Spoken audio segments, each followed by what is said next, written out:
It has been some time since I made a video, hasn't it? Well, there's a lot of factors in that. Well, first one was I was housing some family members from Puerto Rico that were affected by the hurricane, so they were here for a while until things got a little more situated over there, so they're gone now.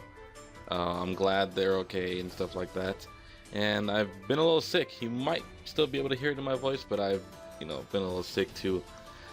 But anyways, guys, finally I'm back, and it's been a while since I've done some Pokemon card news, and this one's big. This is a very big one. Let me say now that my normal videos will start going up again. So Nightmare Before Christmas, Oogie's Revenge will most likely resume again tomorrow if I can get the chance to record it today, since I'm off of work. So hopefully it'll resume tomorrow. Anyways, let's go ahead and look at these new Prism Star cards. Now, Prism Stars they're pretty nice. So let me basically let's look at Solgaleo first, right? So you see Solgaleo is a steel type in this one as well, and it has 160 hit points. Now, do you notice anything besides the big prism in the card? Yes, it is a basic, and that is crazy. It's a basic Pokemon that's wild. It has it's a really high HP actually. I think with Fighting Fury build is 200, so it's pretty nice. It's close to GX level, I think, because Tapu, like, I think all the Tapus, no, not Bulu. I know Lele for sure is 170. I can't remember off the top of my head. I think it's 170. And let's go ahead and read the Prism Star ruling. So there's new ruling with these cards, but not entirely new. You'll see what I mean. You can't have more than one Prism Star card with the same name in your deck. If a Prism Star card is discarded, put it in the Lost Zone. Now, if you guys remember what the Lost Zone is, well, let's go ahead and go back to the best example I can think of is Gengar Prime, I want to say, with Lost World, or I know how to do a Gengar, and just Lost World in general. So Lost World will put stuff in basically, if you're thinking about Yu-Gi-Oh, in a banished zone. So it's like removed from play. So when once a card is in the Lost Zone, there's no way of getting it back. So that's interesting. So these two Prism cards that I'm going to be talking about today are insane. So let's go ahead and look at Solgaleo again. So the first attack for 1 Metal Energy is Rising Star. This is insane. For each of your opponent's Pokemon in play, attach a Metal Energy from your discard pile to your Pokemon in any way you like. Now that is dope, because a big problem with Steel decks is acceleration with energy. And we used to have Bronzong that did this, where it would attach one from the discard. And we also have Metagross now, Metagross GX, to do this. But the problem with that card is there's a stage 2. So it takes a few cards to get it going, but with this, it is just the 1 card and 1 Metal Energy, and you are ready to go. So you can Sycamore a few of your Metal Energies, Ultra Ball them into the discard pile, and you can just get stuff charged up and ready to go. Now, cards that will combo well with this would be Solgaleo GX, actually, because Solgaleo GX allows you to get with your GX attack, all those Metal Energies from your deck.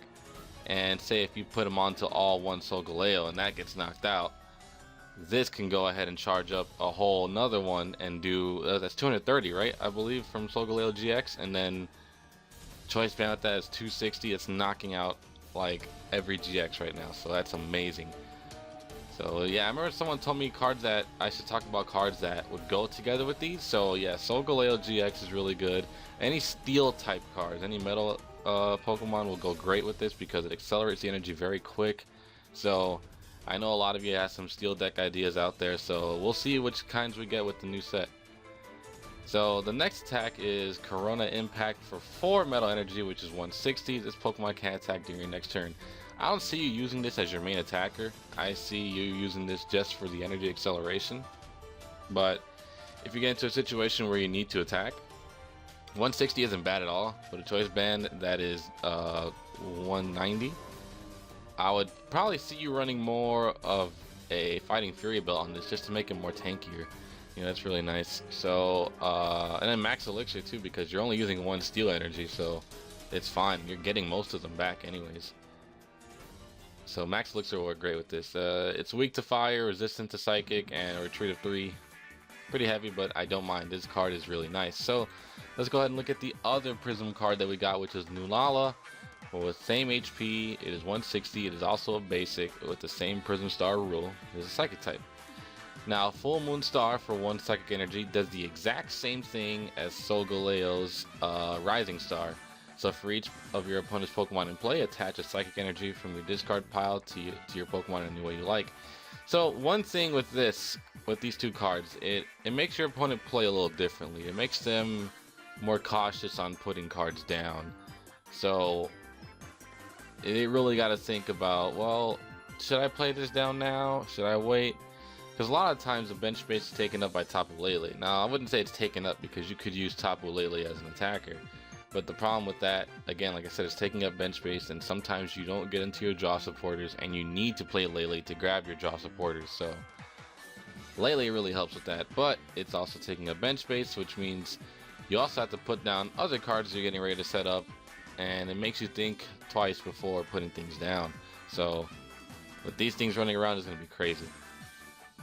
For 4 psychic energy, it has an attack called Psychic Storm for 20 damage times. I usually always hate those because I always like it when it's like a base damage, like it will be like 20 plus, and then it'll be 20 damage plus 20 more, so and so. That's the ones I like. But when it's 20 times, I hate the multiplier ones sometimes. That's what I'm trying to say. But this one's actually pretty decent.